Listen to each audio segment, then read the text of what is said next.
Hey guys, welcome back to the Snapbrain Chronicles. We're coming back at you with another Ratchet video. Okay, this time we're coming with something from the Proto family. You could barely make it out. Up here it says Tru-Test, registered trademark, and manufactured USA. And what happens with a lot of these proto ratchets is that they always carry this number. This one says T1261, but the 1261 is kind of a generic number that they use on all kinds of ratchets and different names, pennons, proto, this one, and a bunch of other ones. You see the same number, and the designs, it has nothing to do with the number, has nothing to do with the design. The designs are all different, or a lot of them are different, and for some reason they always mark them, or a lot of times they get marked with 1261. So if you see those numbers, most likely it's a proto product or proto family product. This is an older kind of design one where it's has the plum proto style mechanism. We're gonna see that in a second, but this one has two plates instead of one. I think originally they had two plates and then they went to one, but I think some of their offshoot names and companies like Pennons, this is probably a Pennons ratchet. Pennons still on some of the ratchets use two plates. But before we open it up, if you could do me a big favor, I'm trying to reach a goal of 2,000 subscribers by sometime this year. And you can help me out by subscribing and giving me the HBO special. The HBO special is the Help a Brother Out special. Help a brother out, hit the like, and most important, hit that subscribe button. And maybe, hopefully, I'll make my goal. And I'm not too far off. I think I'm like 1,830 something. So if I could get 100 and change more, I can reach my goal. These are the screws, Phillips screws, kind of with a dome shaped head. Not sure if they're original. They seem original, but I don't see a lot of dome shaped screws on ratchets, but it could be because these are flat. They don't have a chamfer around the hole, so they most likely are the original.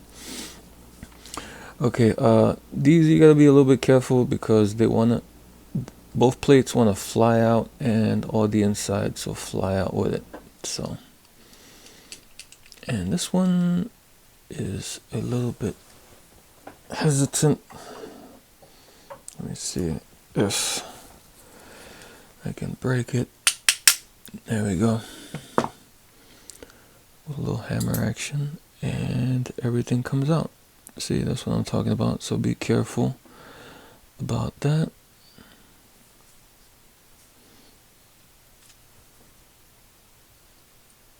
Let me just put that there.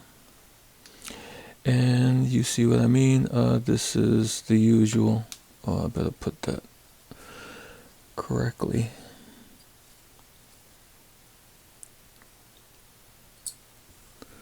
The usual two pawls with the springs underneath, the cone springs underneath each pawl, on the side of each pawl.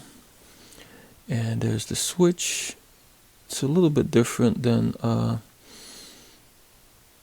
the 49 proto style switches.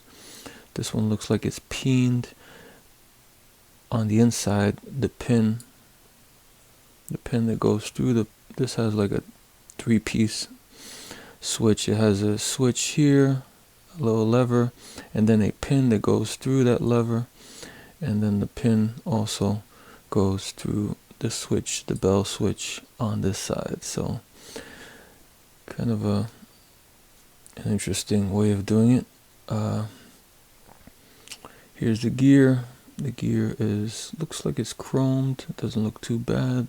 Pretty coarse, maybe like 36 teeth maybe, or 32, something like that. Here's the plate,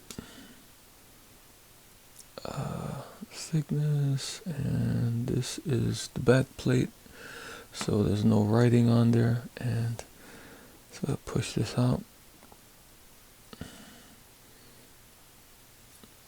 This one doesn't want to move for some reason. Let's see if I can. There we go. And the rest of it wants to come out. So here's the pole and the spring for that side. And here is, see if I remember which side this goes on.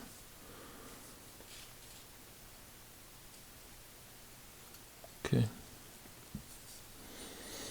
Here's that plate. Looks like it's worn a little bit.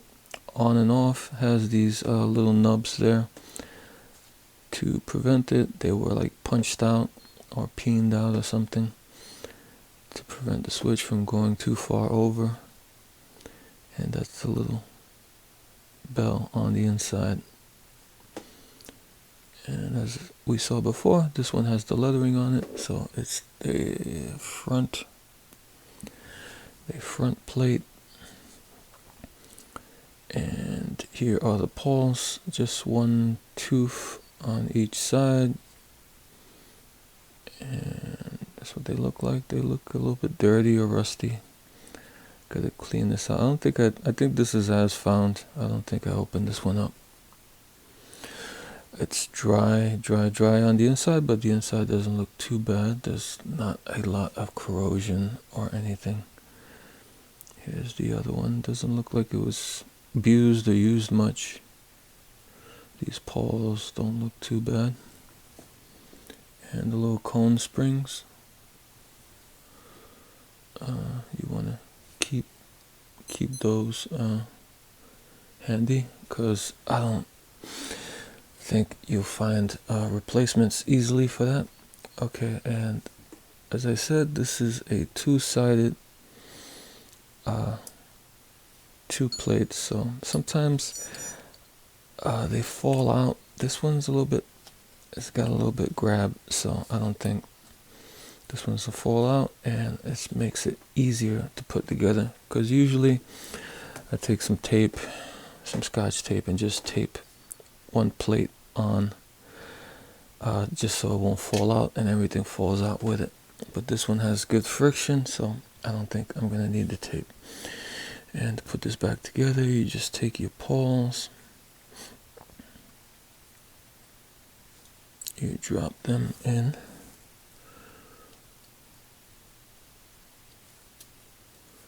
that one's backwards. Okay, should look like that. And now you take your springs with the narrow part facing towards the pole, like that. And this one, I think it goes in like, no. Put that there just to keep the pole in place. And now I'll scoot the switch over to hold that pole down, and gives this one space to put the spring in. Oops.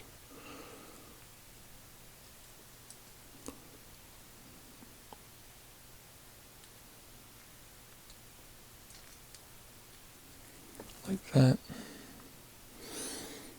And now it's pretty much done. I guess this is how it looks like when it's ratcheting. Just that one tooth holds it all. And switch it over, and that side ratchets. Okay, now you take your plate and push that one on, and I think this one needs a little bit more help seating. Okay. Take your screws and you screw it down. And that helps seat the plate somewhat. You won't go too crazy. Just somewhat tight. And now you check it out. See if it's ratcheting.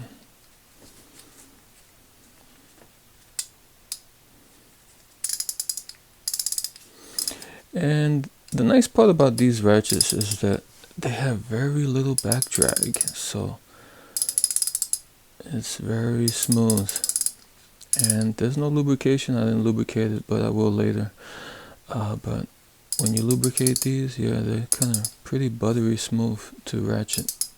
Very little back drag. So, oh, and here's the knurling. The knurling is pretty aggressive. Looks like pretty decent knurling. In spots, I just think this is probably like just damage. I think maybe somebody did maybe abuse this a little bit. Looks like somebody hit it over on this side, I guess, to tighten the bolt or something, because it looks a little bit mashed there.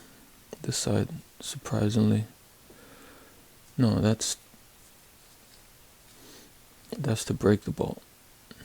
The tightening part, the tightening side is unblemished, but the breaking side, it's a little bit mashed. So I guess someone did hit it with something, but the insides didn't really reflect any damage. Yeah, that's the Tru-Test, and this one has a T. Usually it's just on these ratchets you'll usually see just 1261. This one has a T in front of it, so it's the T1261, manufactured USA.